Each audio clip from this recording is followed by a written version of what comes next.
बहुत समय पहले की बात है। एक गांव में एक परिवार रहता था। उस परिवार में मात्र 3 सदस्य रहते थे। उस परिवार में माता पिता और एक लड़का रहता था। उस लड़के का नाम सत्येंद्र था। वह लड़का बहुत ही ज्यादा जिज्ञासु और पढ़ा लिखा था। पढ़ा लिखा होने के कारण वह भूत प्रेत इन सभी चीजों में विश्वास नहीं करता था। उसी गांव में बहुत ही पुरानी एक हवेली थी। कहा जाता है कि बरसों पहले ये हवेली एक राजा की थी और उस राजा की एक बेटी हुआ करती थी। उस हवेली में उस राजा की बेटी की जलकर मौत होने के कारण उस लड़की की आत्मा उस हवेली में चारों तरफ घूमती रहती थी। इस डर के कारण उस हवेली के आसपास कोई नहीं जाता है। वो हवेली बरसों से बंद पड़ी रहती है। वह सत्येंद्र बहुत ही ज्यादा जिज्ञासु होने के कारण वह हवेली के बारे में और बहुत कुछ जानना चाहता था। इसीलिए उसने फैसला किया कि वह हवेली के अंदर जाएगा, पर लोगों ने उसे बहुत ही रोका। लोगों ने उसे ये भी कहा कि अंदर जाने वाले लोग कभी भी वापस लौटकर बाहर नहीं आते हैं। फिर भी सत्येंद्र बहुत ही ज्यादा बहादुर था। उसने अपनी जान की परवाह किए बिना अंदर जाने की ठान ली थी।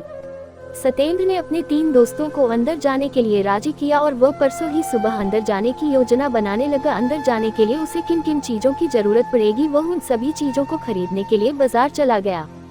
बाजार से सामान लाने के बाद उसने अपना बैग पैक कर लिया। अब वह दिन आ चुका था जिस दिन वह अंदर जाने वाला था।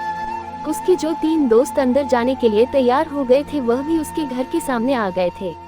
सत्येंद्र भी तैयार हो गया था और वह अपने माता पिता से आशीर्वाद लेकर उस पुरानी हवेली की तरफ चल पड़ा। हवेली के बाहर पहुंचते ही वहां पर शुरू की हवा चलने लगी और आसमान में काले बादल छा गए और कुछ ही क्षणों में भारी वर्षा शुरू हो गई और जोर जोर से बिजली कड़कने लगी। वह बारिश से बचने के लिए हवेली में घुस गए। जैसे ही वह सब हवेली के अंदर गए वैसे ही बारिश समाप्त हो गई। अंदर जाने के बाद हवेली का दरवाजा अपने आप ही छट से बंद हो गया। ये सब हवेली में घंटों घूमे फिरे और मौज मस्ती की।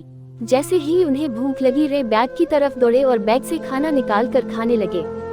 खाना खाने के बाद सभी को नींद आने लगी और सभी लोग वहीं पर सो गए। जब सत्येंद्र की आंख खुली तो सत्येंद्र ने अपने आप को शीशे के सामने पाया और उसके सभी दोस्त गायब हो चुके थे। सत्येंद्र को भी अब डर लगने लगा था। सत्येंद्र अपने दोस्तों की तलाश में हवेली में चीखता चिल्लाता चल रहा था।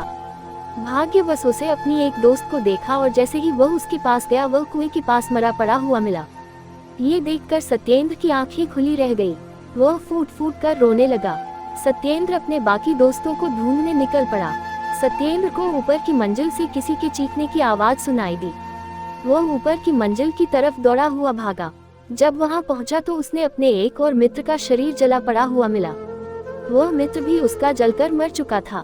सत्येंद्र को अब कुछ समझ में नहीं आ रहा था। बस सत्येंद्र यही चाह रहा था कि वह कैसे कर बाहर निकल जाए, पर यह संभव नहीं था क्योंकि यह सभी सत्येंद्र की वजह से वहां पर फंसे हुए थे। सत्येंद्र वहीं पर बेहोश हो गया। जब सत्येंद्र की आंखें खुली तो सत्येंद्र ने अपने एक और मित्र को अपने सामने मरा पड़ा हुआ पाया। सत्येंद्र ने कुछ बुरी आत्मा से अपनी जान की भिक्षा मांगने लगा, पर वह आत्मा बरसों से भूखी होने के कारण उसने सत्येंद्र को भी मार दिया और सत्येंद्र के माता पिता बूढ़े होने के कारण उनकी भी मौत हो गई।